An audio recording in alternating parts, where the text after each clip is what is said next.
अंजू एक्का और सोनाली महतो दोनों ही महिला किसान हैं।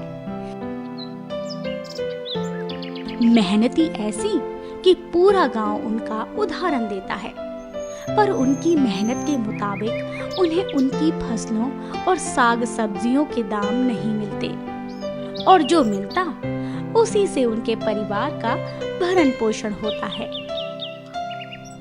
जिस वर्ष थोड़ी अच्छी खेती हुई तो पूरा परिवार खुशियां मनाता है और जब खेती अच्छी नहीं हुई तो पूरा परिवार मजदूरी करने शहर की ओर चल पड़ता है।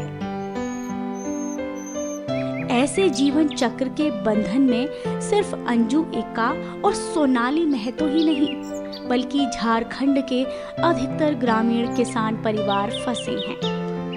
इस समस्या को देखते हुए झारखंड सरकार ने जोहार परियोजना के माध्यम से उच्च कृषि मूल्य संवर्धन की योजना बनाई है। इस योजना को कार्य रूप देने के लिए Jharkhand state livelihood promotion society ने गांव-गांव की महिला किसानों को समूहों में संगठित करना शुरू किया।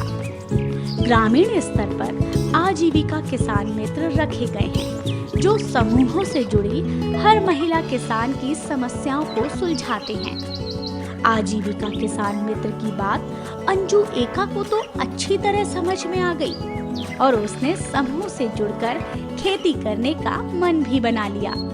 लेकिन सोनाली महतो सोचने लगी, मैं तो मेहनती हूँ, अगर समूह की दूसरी महिलाएं मेहनती नहीं हुई तो बेवजह मेरी मेहनत का फल उनको मिलने लगेगा। मैं तो अकेले ही ठीक हूँ, अच्छी खेती करती हूँ। अब यहाँ से एक ही गांव में दो विचारधाराओं की खेती शुरू होती है।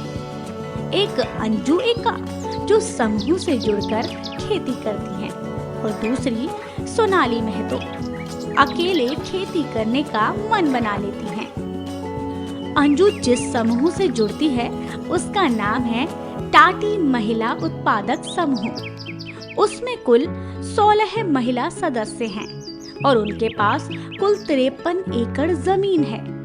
इस तरह से 53 एकड़ जमीन की 16 महिला किसान मालिक हैं जो अब एकजुट होकर एक साथ खेती करेंगी। दूसरी तरफ सोनाली महतो अकेले 3 एकड़ की मालकिन है।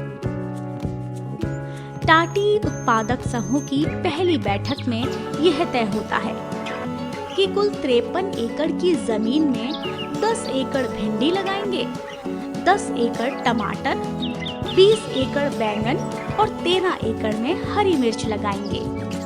इसके साथ ही यह भी तय होता है कि पौधों के लिए 2 महिलाएं बीज लेने जाएंगी और 2 महिलाएं खाद। दूसरी तरफ सोनाली अकेले बाजार जाकर एक बार बीज खरीदती है और दूसरी बार खाद। इस तरह औसत लगाया जाए तो सोनाली अकेले 3 एकड़ की खेती करने में समूह की महिलाओं से ज्यादा खर्च करती है। समूह की महिलाओं की संगठित मेहनत रंग लाती है। भिंडी, टमाटर, बैंगन, मिर्ची की फसल लहला रही है। रांची सब्जी मंडी से जिन भी सब्जियों की मांग आती है उसे ही तोड़ा जाता है और छोटे हाथी में भरकर एक बार में 2 टन सब्जी बाजार भेज दी जाती है। इस समूह की महिलाओं को अपनी सब्जियों की सरकार द्वारा निर्धारित कीमत भी मिलती है। वहीं दूसरी तरफ सोनाली अपने खेतों से रोज 2 टोकरी सब्जी तोड़ती है और गांव के हाट में बेचने जाती है। उसमें से भी कभी आधी टोकरी बिकती है तो कभी 1 टोकरी। ग्राहक अक्सर मोल भाव भी करते हैं और उसे उसकी सब्जियों की सही कीमत नहीं मिलती।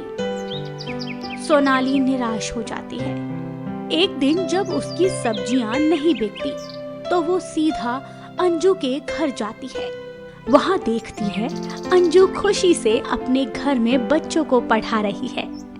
अंजू सोनाली को देखते ही समझ जाती है कि आज उसकी सब्जियां नहीं बिकी। अंजू सोनाली को पानी पीने के लिए देती है और समूह से जुड़कर खेती करने के फायदे गिनवाती है। अंजू कहती है, जब हम समूह से जुड़कर खेती करते हैं तो हमारी खेती की लागत में बहुत कमी आ जाती है। जैसे हम आसानी से बीज वाले से और खाद वाले से मोल भाव कर लेते हैं, क्योंकि हम एक साथ 53 एकड़ के लिए सामान खरीदते हैं। यानी हमें ज्यादा सामान चाहिए तो ज्यादा मोल भाव कर सकते हैं। फसल बेचने के लिए हमें खुद बाजार नहीं जाना होता, बल्कि बाजार खुद हमारे पास चलकर आता है, क्योंकि हमारे पास बड़ी संख्या में फसल जो है। उससे भी बड़ी बात, हमसे कोई मोल भाव नहीं करने वाला। हमें तो वही दाम मिलता है जो सरकार द्वारा निर्धारित होता है। इसमें भी हमारा समय और धन दोनों बचता है। और यदि हम कहीं फंसते हैं या हमें कुछ समझ में नहीं आता, तो हमारा मार्गदर्शन करने के लिए आजीविका किसान मित्र तो हैं ही। सोनाली अंजू की बात सुनकर कहती है, दीदी मुझे भी अपने समूह से जोड़ लो। अंजू, हाँ हाँ क्यों नहीं। टाटी महिला उत्पादक समूह की बैठक में आज सोनाली भी आई है।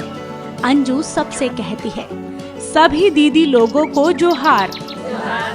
सभी जोहार कहती हैं। अंजू कहती है, हमारे समूह में सबकी ओर से सोनाली दीदी का स्वागत है और अब हमारे पास 53 एकड़ से बढ़कर 56 एकड़ खेती की जमीन हो गई है।